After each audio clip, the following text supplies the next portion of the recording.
How's it going, everyone? It's Ben Foggins, Media Corner, back again with a brand new video for today. Welcome back to another movie review, aka After I Saw. This time for this new episode for this series is going to be my review on the 2023 dystopian action film, and this is the 5th installment of this series, while also being based off the 2020 novel as well. And as you guys can tell from the title of this video, of course, I'm here to review The Hunger Games, The Ballad of Songbirds and Snakes. Now, this is the 5th installment of the Hunger Games film series, like I said before, and this is also based off the 2020 novel as well. And this film serves as a prequel to this film series as well, and this is directed by Francis Lawrence, who has directed 3 of the Hunger Games films before in the past, in which they were Catching Fire, Mockingjay Part 1 and Part 2, so now he has come back to make a new entry to the series here.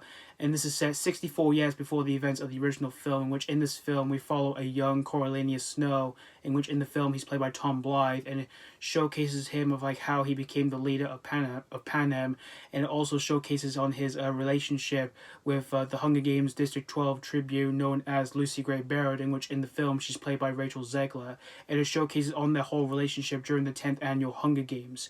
So that's pretty much the story of the Hunger Games, The Ballad of Songbirds and Snakes. Before I get into what I think of this movie, I should tell you guys what I think of the 4 films that we've had before. The first movie, which started it all back in 2012, I thought was a great start up for a brand new franchise that was based off a book series. The second movie, Catching Fire, I thought was even better than the first movie. I had a lot of fun with that movie because that movie was awesome, and it is so far my favorite of the franchise. But for Mockingjay Part 1, however, I did enjoy it, but it wasn't as good as the first 2 movies. But Part 2 of Mockingjay I thought was a bit better than Part 1, although some people didn't really appreciate the last book being split into 2 parts, and even the director of those 2 films totally regretted doing the last book being made into 2 parts and all that. But when I heard he was making a new entry to this series, I was genuinely looking forward to this new installment for the Hunger Games film series, and I was really surprised with the cast who were in the film here, in which in this film you've got Tom Blyth, Rachel Zegler, Peter Dinklage, Viola Davis, and Jason Schwartzman. So I was really excited to see what all these people were going to do for this new entry to this film series here. And this film came out just a few weeks ago. It came out on the 17th of November, and I did see this film on opening day in a really big screening, although it wasn't much of a full house. But before I actually sat down to watch this film, I did get an offer from my local Odeon cinema, in which I got a guide to the Hunger Games, which is basically a booklet from the film. And I'd like to say to Odeon cinema, thank you so much for this lovely offer. I really much appreciate it.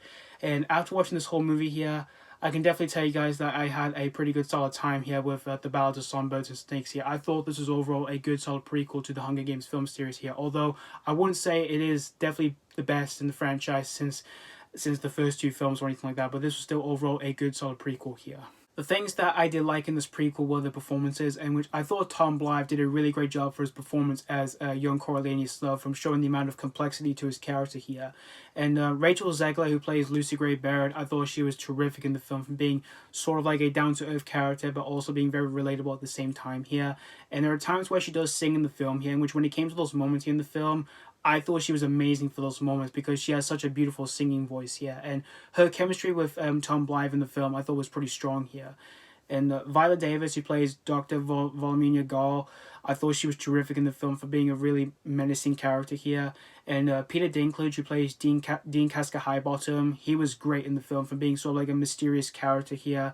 And Jason Schwartzman, who plays Lucretius Lucky Flickerman, he was also great as well from showcasing some wit and comedic charms to his character here.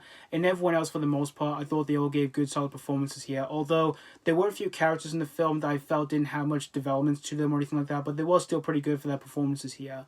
And as for the set and the costumes in the film, they are absolutely beautiful here in terms of where the film is set and all that in its time, because this is set 64 years before the original Hunger Games film. And I thought all those moments were directed so well done here by Francis Lawrence here.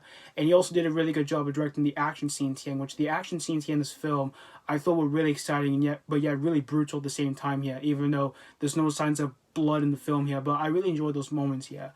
And there are times where the film does use a bit of CGI, in which when it came to some of those moments in the film, yeah, the CGI in the film, it is pretty noticeable here. It's mostly like where we see like the snakes in the film, which they do use that for the snakes in the film. And when I saw that, it did kind of took me off guard while I was watching the film here. And as for the story, it is a pretty solid story, but it's also pretty fascinating as well, where it's basically about a young Coriolanus Snow and all that, and how he became the leader that we all know from the original film series and all of that. And the first two acts of the film I thought were pretty strong here, although the third act of the film I kind of felt was a bit rushing and a bit lacking at the same time and all that, and I kind of found that a bit disappointing here. And as for the runtime of the film, it is pretty overlong here because it is 2 hours and 37 minutes, and I kind of wish a couple of minutes of the film could have been shorted down and all of that. But overall, in the end, guys, The Hunger Games, The Ballad of Songbirds and Snakes, I thought this was overall a good, solid prequel to the Hunger Games film series here. But again, I wouldn't say it is definitely the best in the series since the first two films or anything like that. But if you're a massive fan of this film series, or you're a fan of like the books or any of the cast or the director, this will definitely be a good popcorn treat for yourselves here. So that's pretty much all to say about The Hunger Games, The Ballad of Songbirds and Snakes. I'm going to give The Hunger Games, The Ballad of Songbirds and Snakes 3.5 out of 5. Like I said, I thought this was overall a good, solid prequel to the Hunger Games film series here, and despite having a few flaws I did have with this film, I still managed to have myself not have a terrible time with this new entry to this film series here. So yeah, thank you guys so much for watching for my AK After I Saw review on The Hunger Games, The Ballad of Songbirds and Snakes, and let me know what you think of this prequel, if you have seen this already or if you just recently checked out this film. Did you have a really great time with this, or you're very disappointed with this? As always, thank you guys so much for watching, and this has been Falcon's Media Corner signing off.